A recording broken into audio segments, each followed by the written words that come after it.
Hello, peeps. All right, this is Miss V again. Today we are going to be reading Chapter 7 of Peter Pan. All right, if you don't have a paper and pencil, please feel free to grab one so that you can write things down if you have questions about it for your discussions with your teachers. Ready? The Wendy Bird. Unaware that the pirates had found their hiding place, the boys waited for a while and then emerged from their underground cave. Suddenly, Nibs saw something in the sky.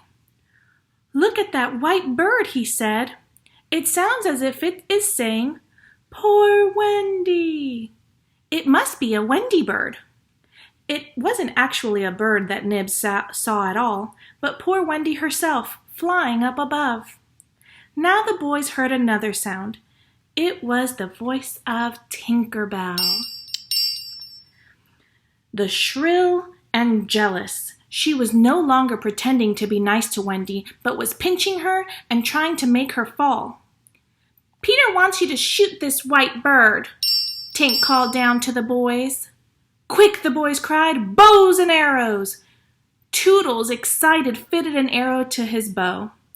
"Get out of the way, Tink," he shouted. He fired, and Wendy fluttered to the ground with an arrow on her breast. "I shot the Wendy bird," Toodles bragged. "Peter will be so proud of me." "Silly donkey," Tinker Bell clinked, laughing at her trick before going to hide. She knew she would be in trouble for urging poor Toodles to shoot Wendy. Slightly frowned as he looked at Wendy. "That is no bird," he said. "I think it is a lady." "A lady?" Toodles replied nervously. "Peter was bringing a lady to take care of us, and you've gone and killed her," Curly said. Toodles took a deep breath. "I did it. I shot the Wendy lady," he said quietly, and turned to leave the group. Just then, the boys heard a crowing sound up above. It was Peter's signal. He was back. They gathered around Wendy so that Peter would not see her. He dropped to the ground in front of them, but no one said a word. "Why so quiet, boys?" Peter asked.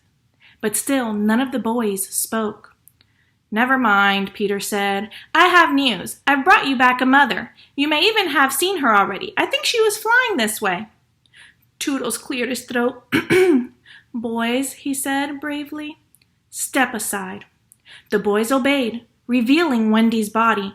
Peter bent, took the arrow from Wendy's heart, and turned to face his band of boys. "Whose arrow is this?" he asked sternly. "Mine, Peter," Toodles replied.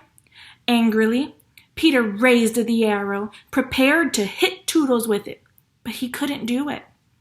At just that moment, Nibs saw Wendy move. "The Wendy lady!" he cried. "She moved her arm!" Peter bent over Wendy again and saw the acorn he had given her when she'd asked for a kiss. It was on a string around her neck. The arrow had hit the acorn and saved her life. "Hurry up and get better," he said, "so I can introduce you to the boys and the mermaids." From her hiding spot up above, Tink sighed loudly. "Listen to Tink crying because the Wendy lady is alive," Curly said. The boys told Peter about her crime. "We are not friends anymore, Tink," Peter said. "Go away and never come back." Frantically, Tinker Bell flew onto Peter's shoulder and begged for his forgiveness, but he brushed her off. Lying on the ground, Wendy stirred slightly. She was waking up. "I'll be all right," she said wearily. "You don't have to banish her." All right," Peter told Tinker Bell. "You can come back, but not for a whole week." You would think Tinker Bell would be grateful to Wendy for defending her. But Wendy's generosity only made Tink want to pinch her even more. Wendy, in the meantime, was so tired and sore from her hard fall that she rolled onto her side and fell asleep. "I have an idea," Peter said. "Let's build Wendy a house." The boys were thrilled. They loved to build. They were incredibly quick carpenters, too, scurrying around for firewood, branches, and twigs, and looking for soft, cushiony flowers to use for her bedding.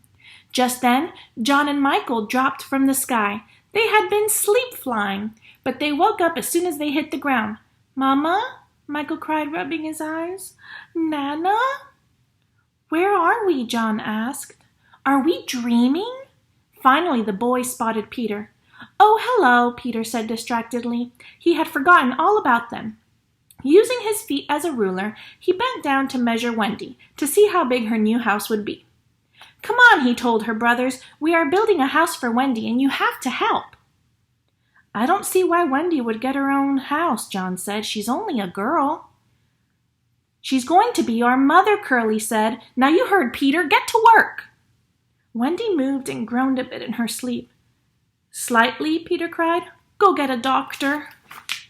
Slightly said, "Aye, aye," and left at once, before remembering that there were no doctors on the island. Still, he returned wearing John's hat and looking very serious. Although the boys knew that Slightly was just pretending, Peter did not. To him, make-believe was the same thing as true.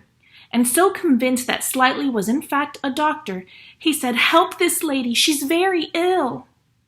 "I will give her some medicine," said Slightly, bending over the sleeping Wendy and pretending to do just that. And there! She is cured! "What a relief," Peter said. While Wendy slept, the boys built her house around her.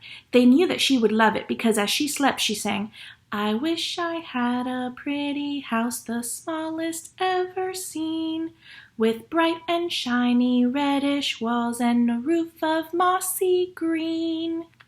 As they worked, the boys sang back,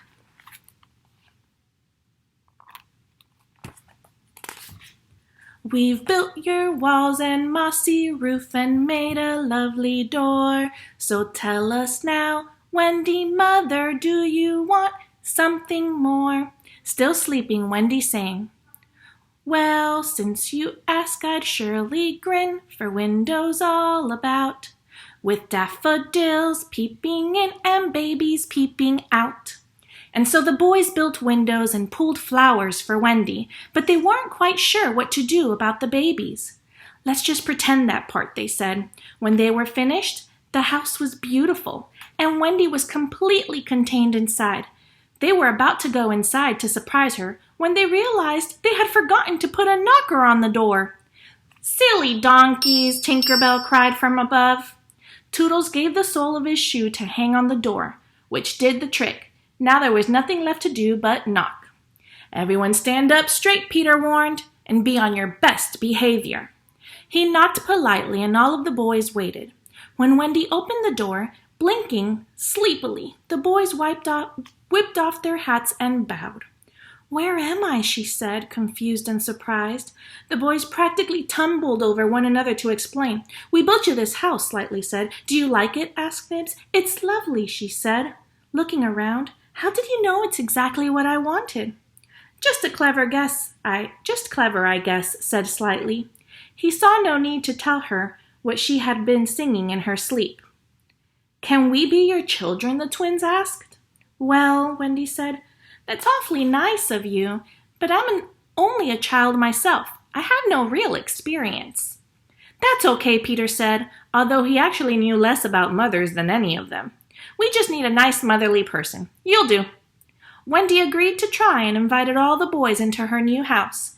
As they gathered around, she did her first motherly thing and told them the end of Cinderella. When she was finished, she followed the boys to their cave and tucked them in for the evening before returning to her own home.